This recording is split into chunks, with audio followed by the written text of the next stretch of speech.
JDM versus Makhachev, very 50-50 fights. The odds have Islam as a decent favorite, but I'm not sure if I agree with them. I think they should be just about pick 'em. You can see here on Tapology, they're about 50-50. And the reality is most fighters are picking JDM. You know, JDM did really good defending against Bilal. He defended most of the takedowns. And obviously on the feet, he's an elite striker. Just to say it briefly, he's an elite striker. So Islam Makhachev has his work cut out for him. But I'm not too sold on the JDM hype yet. You know, I don't think he's been tested as much as someone like Makhachev. He hasn't had the trials. He's had one championship fight, and while he did do good, it was against Bilal Muhammad, a 36-year-old, probably slightly out of prime fighter. And Islam Makhachev is a whole level above someone like Bilal Muhammad. He has better striking, definitely better grappling, like far more dangerous, and he's going to be faster. He's going to be stronger. He's going to have probably about the same cardio. Bilal's cardio is pretty good, I'll give him that. But it will be a tougher fight, for sure. The question stands, out of these two, who is better in their weaker area? So is JDM a better grappler than Islam as a striker? And to be honest, I'm going to say no. If Islam could stand and strike with Volt for 5 rounds, knock him out, he outboxed Dustin Poirier for the majority of the fight, outstruck him, I think his striking's pretty legit, and that's at lightweight, where the skill is much higher. Like Charles Oliveira knocked him down, and we've seen JDM held down by someone like Gilbert Burns. And while Burns is good, that was a wash Burns, who is nowhere near as good as Makhachev. I think Islam taking Jack down is very, very possible. I think the first takedown he gets is going to break his ego. JDM's just kind of a hype train.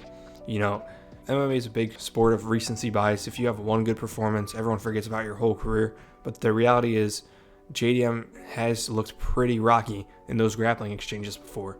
And yeah, he does good scrambling out, but that's against guys who aren't on Islam's level. He is the most dangerous grappler in MMA. And like, he may not have as good as wrestling as someone like Hamzat, but on the ground, he's putting these guys away. Charles Oliveira, Dustin Poirier, Renato Moicano in under a round. It's insane.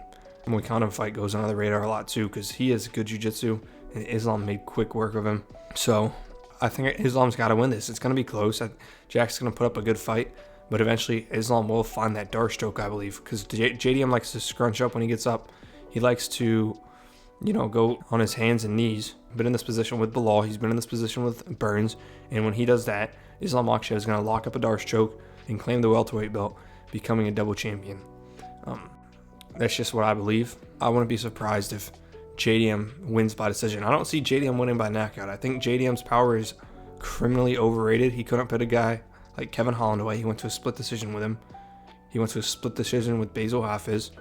His power is very, very, very, very overrated. The last guy he knocked out with his hands was an unranked journeyman. So take that as you will. But all I'm saying is, like someone like Dustin Poirier has much more proven hands in the UFC than JDM. Charles Oliveira might have more knockouts. He most certainly does, now that I think about it. So yeah, I'm going to go Islam Makhachev. JDM's just very overrated at this moment in time. Again, he just won the belt. He looked okay against Bilal, like 4-1, 3-2. Honestly, he looked good against Bilal. I'll give him that, but I don't think he's going to be able to deal with Islam. He's going to be too worried about the takedowns, which is going to open him up on the feet. And I think he's underrating Islam's striking. He may not say he is, but deep down, he's going to think on the feet is where he's just going to be able to relax. But he's not, because Islam's a very dangerous striker, one of the best at lightweight. So I'm going to go Islam Makhachev. Zhang Li is going to be able to defend the takedowns, keep it on the feet, out-damage Valentina. It's going to look similar to the Alexo Grasso fights when Alexo is dominating. That's what Zhang Li is going to do. She's still quick. She's still very powerful. Valentina's washed up, much more washed than Zhang. So I'm going to go Zhang Li. Honestly, I could see a TKO. That would be insane. But I'm going to go round 3 TKO by Zhang Li.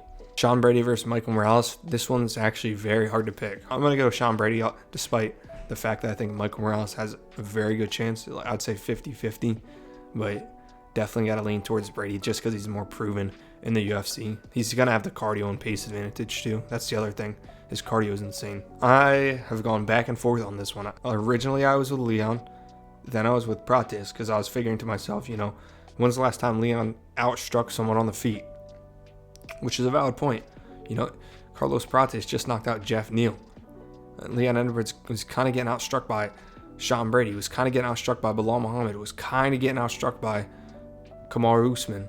How do you figure he'll beat someone like Prates? Well, Prates has an iron chin. Let's make that clear first. Like, he can eat a shot. Leon, he honestly probably has a better chin than Leon, or it's at least close. They both have good chins. Carlos has a clear power advantage, but technicality, gas tank, fight IQ, go to Leon Edwards. Again, he former champion, prime in his career. Carlos Prates, I can't feel safe picking someone who smokes cigarettes all the time and doesn't eat right compared to someone who does. Like, it's just not logical. They're both high-level athletes, but you can make it a big deal or not, and you can say I'm over-exaggerating it, but the fact of the matter is, when you're this high level of an athlete and you're constantly smoking cigarettes and have a poor diet and drinking alcohol, it's going to mess you up. Sooner or later, it's going to catch up to you. You can already see Prates. He looks much older than Leon. If you look at them side by side, you'd say Prates is older. His face just looks aged. But I'm going to go with Leon. Honestly, I've gone back and forth. Prates did not do the best in that Jeff Neal fight. Yes, he got a knockout in round 1. But before that, what happened? He had lackluster defense. He was getting backed up a good amount of the time. When Prates threw, it was ugly. Like, he did some damage, but so did Neal. Neal was able to land some shots. And I think Leon's going to be able to implement a similar game plan to Ian Gary, where he keeps range up for Prates. He tags him up, leg kicks here, leg kicks there, jabs here, jabs there, and loading himself to a decision. And honestly, the way Carlos Prates was escaping and cutting off angles, getting out from against the fence, I could see Leon catching him on one of those exchanges. So I'm going to go Leon. I think the veteran experience, the lifestyle is all going to add up. And this is either going to age like wine or age like milk, because Leon is on a snowball downhill right now, and he needs something big to start going back up. So I'm going to go Leon Edwards. I just can't pick Carlos Prates. I wanted to, but after watching the Neal fight, I was kind of overestimating his striking. You know, Leon's going to have the grappling there if need be. And I just think he has more wrinkles to his game, more experience, and it's going to pay dividends. As much as I hate to say it, Beneil Dariush is one of my favorite fighters, but I got to go Benoit Saint-Denis. Beneil Dariush looked rough weighing in. He's older. He's been chinned. He just got chinned in his last fight. And I know he beat Moicano and Saint-Denis lost, but that was after Saint-Denis came off that Poirier loss. His ego was crushed a little bit, but he's coming off 2 wins now. He just beat Rufi, who is touted as a future lightweight champion by some. And Beneil Dariush just scraped by Moicano. Again, it wasn't the best looking performance. They both got gassed. You know, Benoit and Beneil both have poor gas tanks. He's over the hill at this point. Bo Nickel versus Rodolfo Vieira. Okay, so no one's really talking about Rodolfo in this matchup. Obviously, his jiu-jitsu is world class. Both have 100% takedown defense. Like, this is going to be a good one.